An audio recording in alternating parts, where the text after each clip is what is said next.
കേരളത്തിൽ നിന്ന് നേപ്പാളിലേക്ക് പോയ 36 അംഗ സംഘം സുരക്ഷിതരാണ്. ഇവരെ ഉടൻ നാട്ടിലെത്തിക്കാനുള്ള ശ്രമങ്ങൾ തുടരുകയാണെന്ന് നോർക്ക തന്നെ അറിയിച്ചിട്ടുണ്ട്. റിസ്വാൻ ഹുസൈനും ഒപ്പം ഷഫീഖ് നസറുള്ളയും വിശദാംശങ്ങളുമായി നമുക്കൊപ്പം ചേരും. ആദ്യം റിസ്വാനിലേക്ക്.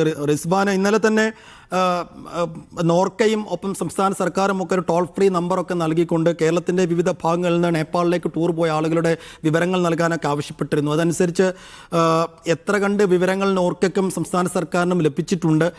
സംസ്ഥാനത്തിൻ്റെ ഏതൊക്കെ ഭാഗങ്ങളിൽ നിന്ന് നേപ്പാളിലേക്ക് ടൂർ പോയ ആളുകളുണ്ട്?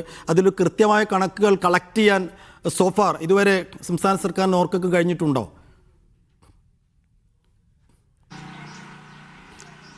സൈഫുദ്ദീൻ, കഴിഞ്ഞ ദിവസം ഈ വാർത്ത പുറത്തു വന്നപ്പോൾ തന്നെ അടുത്ത നിമിഷം തന്നെ മുഖ്യമന്ത്രിയുടെ ഓഫീസ് ഇടപെട്ടുകൊണ്ട് ഒരു ഹെൽപ്പ് ലൈൻ ഡെസ്കും അതുപോലെ തന്നെ ഹെൽപ്പ് ലൈൻ നമ്പറും പുറത്തിറക്കിയിരുന്നു. വിദേശത്തും അതുപോലെ തന്നെ ഇന്ത്യയുടെ ഉള്ളിൽ നിന്നും 2 നമ്പറുകൾ സെപ്പറേറ്റ് ആയിട്ട് തന്നെ പുറത്തിറക്കിയിരുന്നു.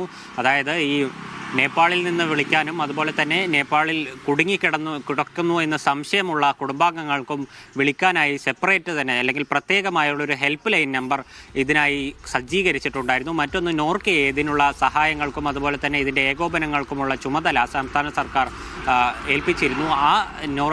ഈ ഡൽഹി NRK ഡെവലപ്മെൻറ്റ് ഡയറക്ടർക്കാണ് ഇതിൻ്റെ ചുമതല നൽകിയിരിക്കുന്നത്.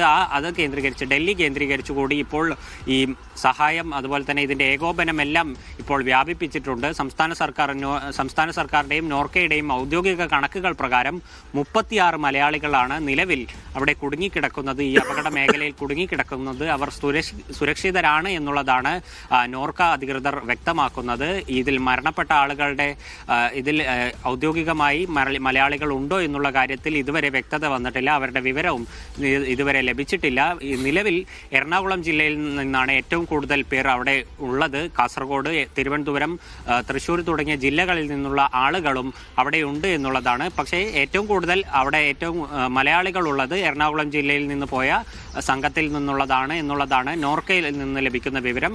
മറ്റൊന്ന്, ഈ നേരത്തെ സൂചിപ്പിച്ചതുപോലെ ഈ കുടുംബാംഗങ്ങൾക്ക്, അതായത് പ്രധാനമായും ഈ ഹെൽപ്പ് ലൈനിൽ വിളിച്ചറിയിക്കേണ്ട വിവരങ്ങൾ എന്ന് പറയുന്നത് ഇവരുടെ പേരെന്താണ്, അതുപോലെ തന്നെ ഏത് തീയതിയിലാണ് ഇവർ യാത്ര ചെയ്തത്, ഇവരുടെ ഏത് ഏജൻസി മുഖാന്തരമാണ് ഇവർ യാത്ര ചെയ്തത് തുടങ്ങിയ വിവരങ്ങളാണ് നോർക്കയ്ക്ക് നൽകേണ്ടത്. അതനുസരിച്ചിട്ടായിരിക്കും ഇത് കോർഡിനേറ്റ് ചെയ്യുക. ആ ഏജൻസി മുഖാന്തരം കോർഡിനേറ്റ് ചെയ്യും. ആ ഏജൻസിയിൽ എത്ര പേർ പോയി എന്ന് മനസ്സിലാക്കാൻ സാധിക്കും. അത്തരത്തിൽ വിദേശത്തും അതുപോലെ തന്നെ ഇന്ത്യക്കകത്തും ഒരു ഹെൽപ്പ് ലൈൻ പ്രവർത്തിക്കുന്നുണ്ട്. കുടുംബാംഗങ്ങൾക്കടക്കം ഈ പോയ സഞ്ചാരികളെ കൃത്യമായി മൊബൈലിൽ ലഭിക്കുന്നില്ല എന്നുണ്ടെങ്കിൽ അവസാനമായി എപ്പോഴാണ് ഫോണിൽ ഇവരെ ലഭ്യമായത് എന്നുള്ളതടക്കമുള്ള വിവരങ്ങൾ നോർക്കയുടെ ഭാഗത്തു നിന്ന് ശേഖരിക്കുന്നുണ്ട്. അത്തരത്തിൽ കുറച്ചുകൂടി ഊർജിതമായി ഈ രക്ഷാപ്രവർത്തനം അല്ലെങ്കിൽ ഇവരെ നാട്ടിലെത്തിക്കാനുള്ള ഒരു ശ്രമം നോർക്കയുടെ ഭാഗത്തു നിന്നും സംസ്ഥാന സർക്കാരിൻ്റെ ഭാഗത്തു നിന്നും ഉണ്ടാവുന്നുണ്ട്. ഇവരെ ഈ 36 പേരെ വൈകാതെ തന്നെ ഡൽഹിയിലെത്തിക്കാനാണ് ആദ്യത്തെ ഒരു പ്ലാൻ എന്ന് പറയുന്നത്. അവിടെ നിന്നായിരിക്കും പിന്നീട് കേരളത്തിലേക്ക് എത്തിക്കാനുള്ള ശ്രമം നടക്കുക. നിലവിൽ ഈ 36 പേർ സുരക്ഷിതരാണ് എന്നുള്ളതാണ് നോർക്കയുടെ വിവരം. ഇനി കൂടുതൽ പേർ കുടുങ്ങിക്കിടക്കുന്നുണ്ടോ അല്ലെങ്കിൽ ഈ മരണപ്പെട്ട ആളുകളിൽ മലയാളികൾ ഉൾപ്പെട്ടിട്ടുണ്ടോ എന്നുള്ള കാര്യത്തിലടക്കം വരും മണിക്കൂറുകളിൽ വിവരം ലഭ്യമാവും.